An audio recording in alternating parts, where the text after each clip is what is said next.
Chicos, bienvenidos a la clase de geografía. Pues para esta semana hablaremos sobre una de las ciencias auxiliares que ayuda a la geografía a ubicar en el espacio y en el tiempo. ¿Está bien? La cartografía, pues es una de las ciencias auxiliares que te ayuda a ubicarte, es decir, el lugar donde te encuentras. Permite también conocer, ¿no?, a través de planisferios, mapas, globos terráqueos, sobre el continente donde el humano se encuentra. Pues decimos en su definición, ¿no?, que la cartografía etimológicamente va a proceder de la voz de latín, que significa carta, papel, y lo que es el griego, grafía, va a ser la descripción. Entonces vamos a decir que va a ser descripción en el papel, donde se va a representar nuestro mapa, nuestra ubicación, nuestro territorio. Por ende, decimos que la cartografía es una disciplina que integra a la ciencia, la técnica y el arte. Por ende, tiene por finalidad representar pues a la superficie de la Tierra en un pedazo de papel. Ahora, para Anaximandro, ¿ya?, él en su tiempo de los años 610 a 547 antes de nuestra era, pues elaboró un mapa terrestre. Aquí también él caracterizó la medición de los solsticios, los equinoccios, por medio de un gomón, trabajos para así determinar la distancia y el tamaño pues de las estrellas y las afirmaciones de que la Tierra es de forma cilíndrica y ocupa el centro del universo. Este señor pues también es un geógrafo que dio a conocer acerca de la ciencia auxiliar de la cartografía.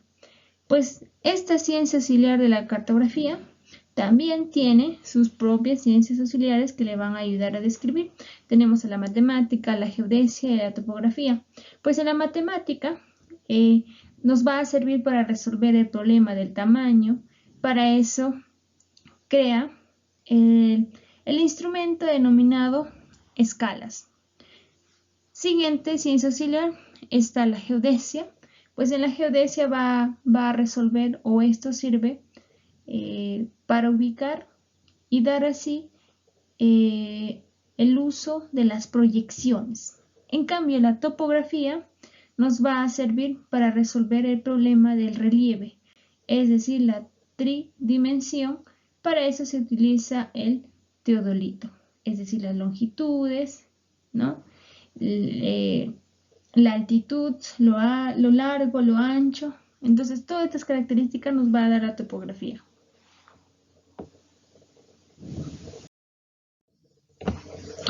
¿Cuáles son las representaciones cartográficas o los documentos cartográficos? Tenemos al globo terráqueo.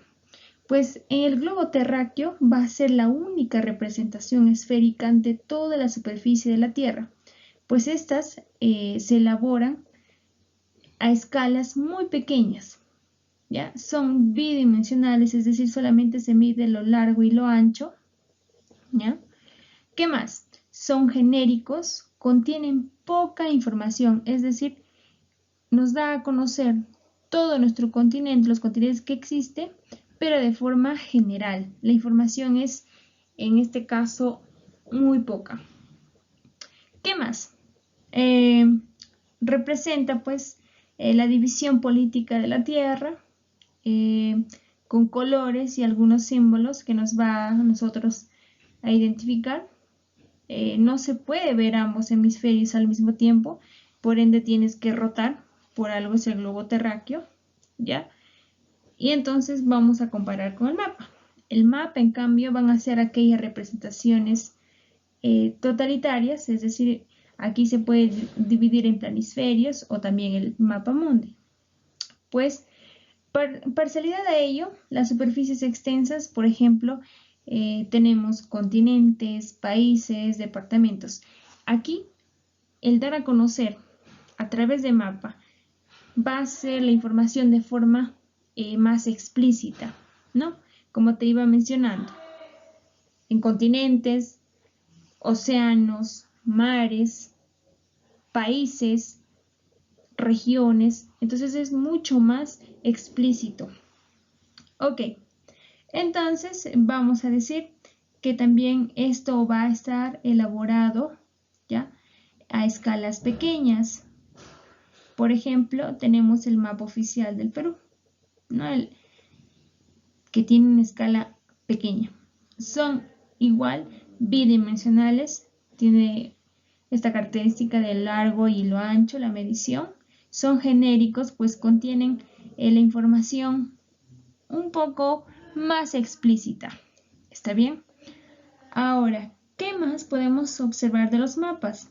Estos son temáticos, puede representar todo tema que se desea realizar.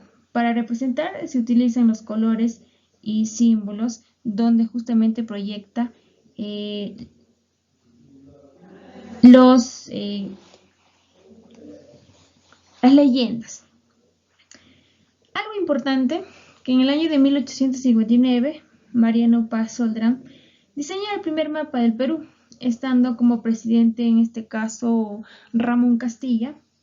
En 1981 se decretó pues la ley número 130 del Instituto Geográfico Militar, para así denominarse, ¿no?, lo que es al Instituto Geográfico Nacional en el caso de las confecciones de los mapas en nuestro país.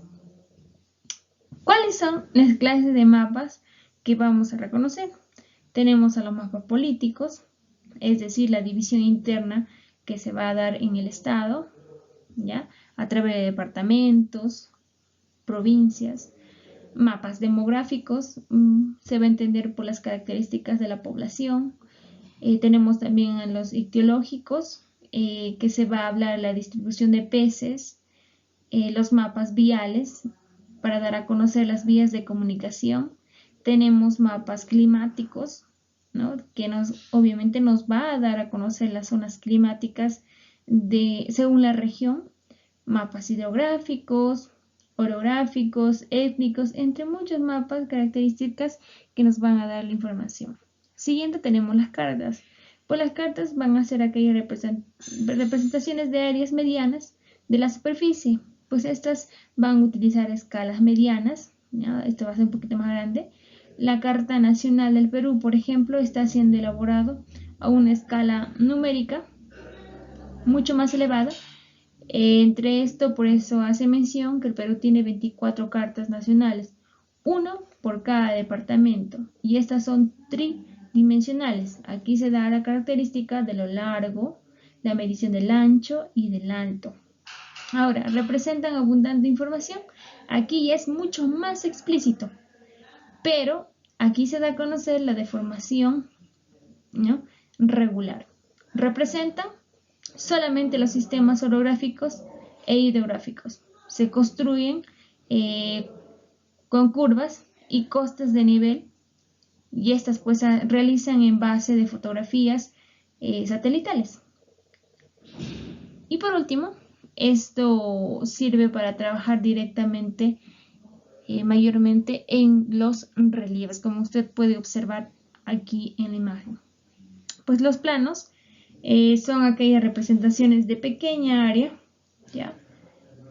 Se usan escalas numéricas más grandes, porque obviamente la información es más explícita, ¿ya? Estas son bidimensionales y a la vez son tridimensionales, muestran detalles de parques, calles, avenidas, entre otros, y estas son exactas. Representan pues solo las zonas urbanas, ciudades, y estas se utilizan en línea recta. Se construyen con un método topográfico.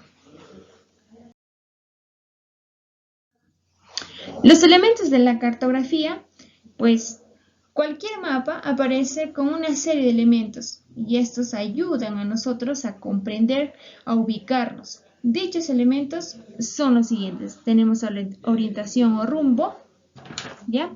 A esta pues vamos a entender que nos señala el norte de la representación cartográfica, ¿ya? Siguiente tenemos la leyenda. La leyenda va a contener el significado de los símbolos empleados y esta va a representar el subtema del tema principal.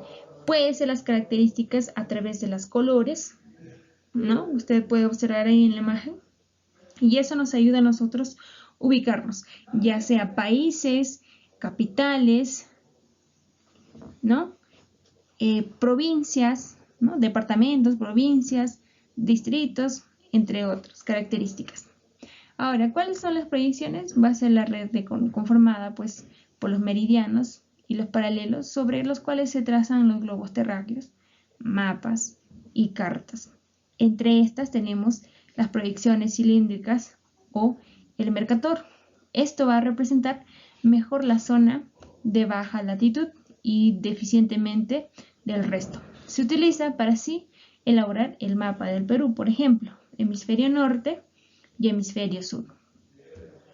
Ahora, en las proyecciones cónicas o Lambert va a representar mejor la zona de la latitud intermedia y deficientemente el resto. Y esto va a servir para elaborar el mapa, por ejemplo, de Estados Unidos. ¿Por qué?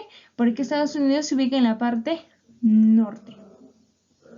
Ahora, en la proyección cenital o polar, esto va a representar mejor la zona de la alta latitud y la deficientemente el resto. Y esto va a servir para realizar el mapa de la Antártida, es decir, de la parte sur.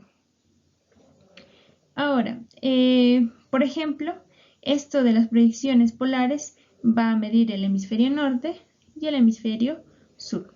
El recuadro, por otro lado, va a ser un cuadro muy pequeño ubicado entre la orla que permite situar el mapa en un todo o de forma particular.